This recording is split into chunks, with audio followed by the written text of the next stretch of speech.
좋은 아침입니다. 우리 찬양하시면서 아침 촛불 함께 드리시도록 하겠습니다.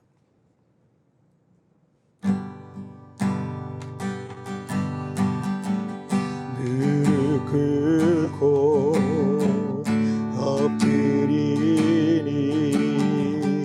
우릴 겸손케 하소서. 악한 데서 눈을 돌려 모든 우상 버리오니 깨끗한 손 주옵소서. 주님만 높여드리길 원해. 정결한 마음 주옵소서. 주님만 높여드리길 원해. 우리 세대로 주의 얼굴 찾게 하옵소서. 오 야곱의 하나님, 우리 세대로 주의 얼굴 찾게 하옵소서. 오 야곱의 하나님.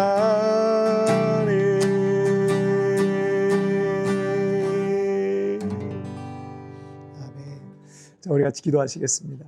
하나님 아버지 감사합니다. 오늘도 하나님 앞에 예배하며 나갑니다. 아침마다 만나주시고 말씀하여 주시고 매일 하나님의 말씀을 우리의 마음에 새기고 그 말씀 붙들고 하루를 승리하게 하여 주옵소서. 감사하며 예수님의 이름으로 기도하옵나이다. 아멘. 오늘 우리에게 주신 하나님 말씀은 창세기 9장 18절부터 27절까지의 말씀 제가 봉독해 올리도록 하겠습니다. 방주에서 나온 노아의 아들들은 셈과 함과 야벳이며 함은 가나안의 아버지라. 노아의 이 세 아들로부터 사람들이 온 땅에 퍼지니라.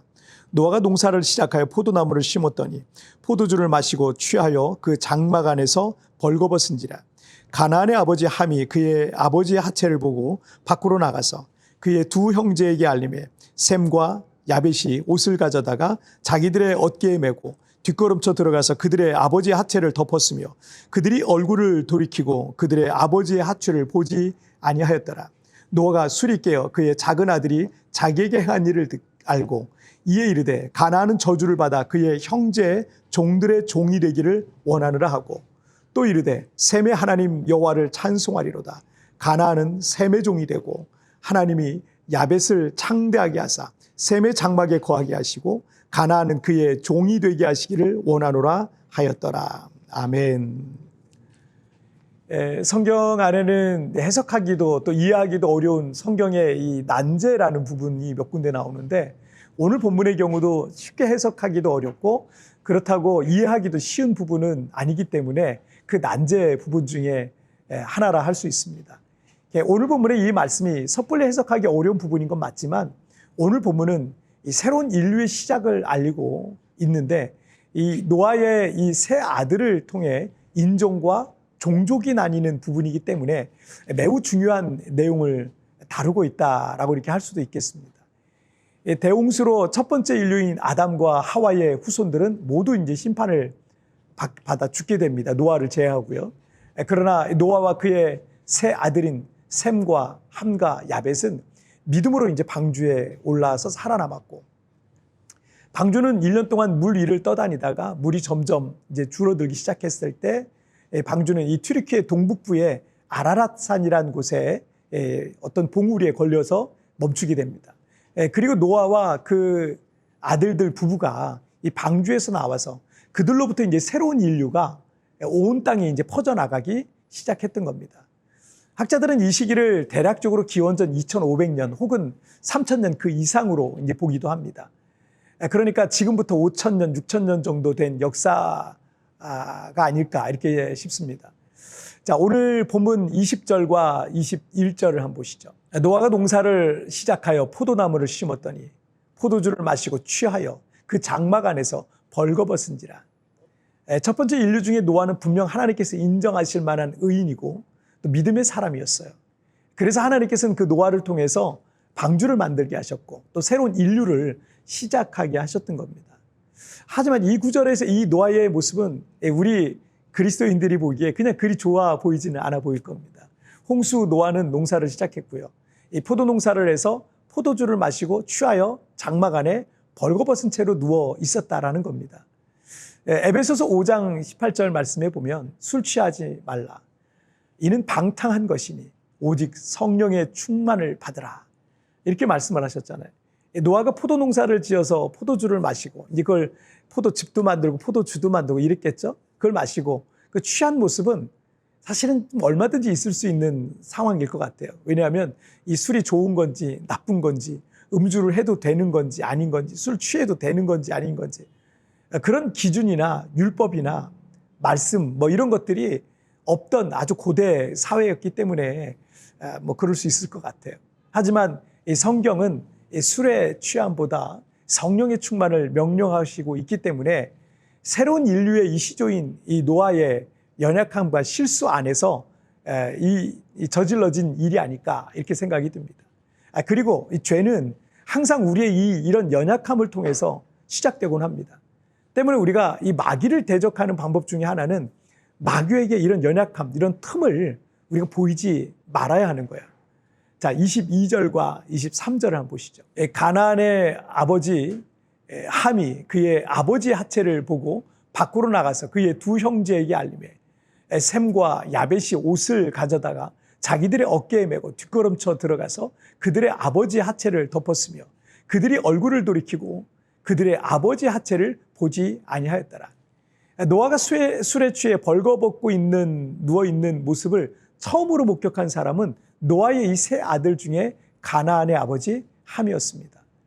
함은 그 모습을 보고 이제 밖으로 나가서 셈과 야벳에게 그 사실을 말했다는 거예요.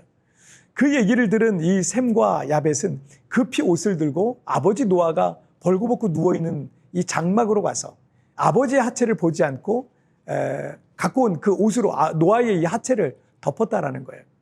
가려줬다는 거예요. 그냥 이 상황을 단순하게 보면 함은 생각이 좀 짧았고 이 셈과 야벳은 이 아버지의 실수를 덮어주는 살아 깊은 모습으로 단순하게 이해할 수 있을 것 같습니다. 하지만 24절 이하에 노아가 술이 깨어서 작은 아들인 함이 자기에게 행한 일을 알고 크게 불쾌해하는 모습이 나와요. 그러면 함이 그냥 말했던 게 아니고 뭔가 조롱조의 말이 있지 않았을까 이렇게 생각이 들어요. 자, 그리고 25절부터 27절까지 아들들의 개인적인 미래뿐만 아니라 또 셈과 함과 야벳을 통해 이루어지게 될 인종과 종족의 미래까지도 예언하는 장면이 나옵니다. 특히 이 셈과 야벳에 비해 이 함의 아들인 이 가나안의 미래에 대해서는 부정적인 부분이 나온다는 것에 우리가 조금 주목할 부분인 것 같습니다. 먼저 25절을 한번 보시죠. 이에 가나안은 저주를 받아 그의 형제 종들의 종이 되기를 원하노라. 근데 여기 이제 함이 아니라 가나안 얘기가 나오는데 이 잘못은 함이 있는데 노아는 함의 아들인 가나안을 저주하고 있는 모습을 볼 수 있을 겁니다. 뭐 아버지와 아들은 직계이기 때문에 이제 동일하다 이렇게 볼 수도 있겠지만, 자 어쨌든 이것은 장차 이스라엘을 통해서 가나안 족속이 나중에 심판을 받게 될 것을 예언적으로 암시하고 있는 부분이기도 하다라고 이렇게 할 수 있겠습니다. 함과 그의 후손은 아프리카 방향으로 흩어져서 아프리칸 인종의 조상이 됩니다. 그런데 이 모세오경의 이 창세기 부분을 보게 될 사람들이 바로 이스라엘 사람들이잖아요. 가나안에 들어갈 사람들이잖아요. 바로 그 얘기를 하고 있는 거죠. 자, 26절을 보시면 또 이르되 셈의 하나님 여호와를 찬송하리로다. 가나안은 셈의 종이 되고 이 아버지 노아의 실수와 허물을 덮어줬던 장남인 셈을 축복하는 장면입니다. 셈은 영적 축복을 받게 되는데 선민 이스라엘의 조상이 되었고 또 예수 그리스도가 셈의 후손으로 오신 겁니다. 셈은 아시안 민족의 조상이 되었습니다. 자, 27절을 보시면 하나님이 야벳을 창대하게 하사 셈의 장막에 거하게 하시고 가나안은 그의 종이 되게 하시기를 원하노라 하였더라. 장남인 셈을 도와서 아버지 노아의 허물을 덮어줬던 야벳은 창대하게 되는 복을 받게 됩니다. 야벳의 후손들은 터키를 넘어서 유럽 쪽으로 이제 흩어져서 살게 되었고, 그래서 야벳은 유로피안의 이제 조상이 됩니다. 이 창대 축복에 따라서 유럽은 정말 지난 역사 속에서 문화와 예술과 철학과 교육과 과학 등등 모든 문명의 발달을 주도했던 민족이 유러피안이죠. 그런데 이 구절에서 야벳이 셈의 장막에 거하게 하시고라는 표현은 이 셈의 영적 축복의 그늘 아래 야벳이 거하게 된다는 거예요. 자, 이 예언처럼 그들은 놀란 이 창대의 복을 받았지만 지난 수천 년의 유럽의 역사, 기독교 역사를 빼면 이해할 수 없는 거죠. 셈의 장막에 거했다라는 상징적인 표현입니다. 자, 22절에서 함은 노아가 이 술에 취해 벌거벗고 누워있는 모습을 보고 형제들인 셈과 야벳에게 알렸다라고 기록하고 있는데, 이 성경을 읽는 우리는 이 부분을 해석하기가 난해한 것이 이 함이 그렇게 큰 잘못을 저지른 것인가라는 것 때문이에요. 그러니까 이 부분이 잘 이해가 와닿지 않는 거죠. 물론 이것 자체만으로는 개인의 미래와 그 후손의 미래까지 저주도 받을 만한 큰 실수와 잘못은 아닐 겁니다. 뭐 아버지가 그 철없는 아들에게 저놈 참 철없다 이렇게 하고 넘어갈 수 될 일인 것 같습니다. 자, 그런데 이제 우리가 한 가지 좀 생각해 보게 되는 것은 함이 노아의 그 모습을 보자마자 셈과 야벳과 같이 급히 옷을 챙겨서 가려줄 마음은 왜 없었을까라는 거예요. 오히려 조롱하고 조롱조의 말을 하고 뭐 이렇게 여러 가지가 있었겠, 정죄를 하고 뭐 여러 가지 있을 수 있겠어요. 자, 그런데 그래서 이것은 함의 그 한 가지 실수 때문이라기보다는 함의 마음과 중심이 바르지 않았다는 거예요. 우리가 바르지 않은 마음을 갖고 살아갈 때 이거는요 반드시 다른 죄로 계속 이어질 수밖에 없어요. 오랜 세월 후에 이 출애굽한 이스라엘 백성을 통해서 함의 아들의 후손인 이 가나안 족속을 벌하실 때에도 그들의 죄악이 가득 찼기 때문에 그들을 이스라엘 통해 심판하신다는 말씀이 성경에 있잖아요. 바르지 않은 부모의 마음과 가치와 태도와 습관과 같은 것들은요 그 자녀들이 그대로 보고 배우고 그 자녀들도 그렇게 사는 경우가 대부분입니다. 잘못된 중심과 마음은 반드시 죄로 이어지게 돼 있고 그것은 그 한 사람의 미래뿐만 아니라 그 후손의 미래까지 저주 아래 있게 되는 거예요. 지금 내가 어떤 마음과 어떤 믿음으로 살아가느냐에 따라서 내 개인의 운명이 바뀔 수 있다는 거예요. 우리 가족의 운명이 바뀔 수 있는 거예요. 내 후손들의 운명도 바뀔 수 있다는 사실 여러분 꼭 기억하시길 바랍니다. 자, 우리 같이 기도하실까요? 살아계신 하나님 아버지 감사합니다. 마음을 어떻게 쓰고 사느냐에 따라서 마음 씀씀이가 어떠냐, 그 마음이 어떤 마음을 갖고 있느냐, 바르지 않은 마음을 갖고 있었을 때 이 함의 후손들의 인생 운명이 완전히 바뀌었던 것처럼 하나님 오늘 이 시대를 살아갈 때에도 하나님 앞에 바르고 옳은 하나님의 뜻 가운데 있는 그런 마음을 가지고 살아갈 수 있도록 주님 도와주옵소서. 오늘도 세상을 살아갈 때 세상 속에서 주님의 마음과 주님의 뜻과 주님의 말씀을 앞세우고 살아가는 오늘 하루가 되게 하여 주옵소서. 감사하며 예수님의 이름으로 기도하옵나이다. 아멘. 여러분 뒤편에 나오는 오늘의 묵상 보시면서 개인적으로 묵상하시고요. 짧게라도 뜨겁게 기도하시면서 오늘 하루 주님과 동행하시길 바랍니다. 내일 우리 굿모닝 촛불에서 뵙겠습니다. 여러분 승리하세요. 잘못된 중심과 마음은 반드시 죄로 이어지게 되어 있고 그것은 한 사람의 미래뿐만 아니라 그 후손의 미래까지 저주 아래 있게 하는 것입니다. 지금 내가 어떤 마음과 어떤 믿음으로 살아가느냐에 따라 운명이 바뀔 수 있는 것입니다. 내가 갖고 있는 중심과 마음 중에 잘못된 부분은 없습니까?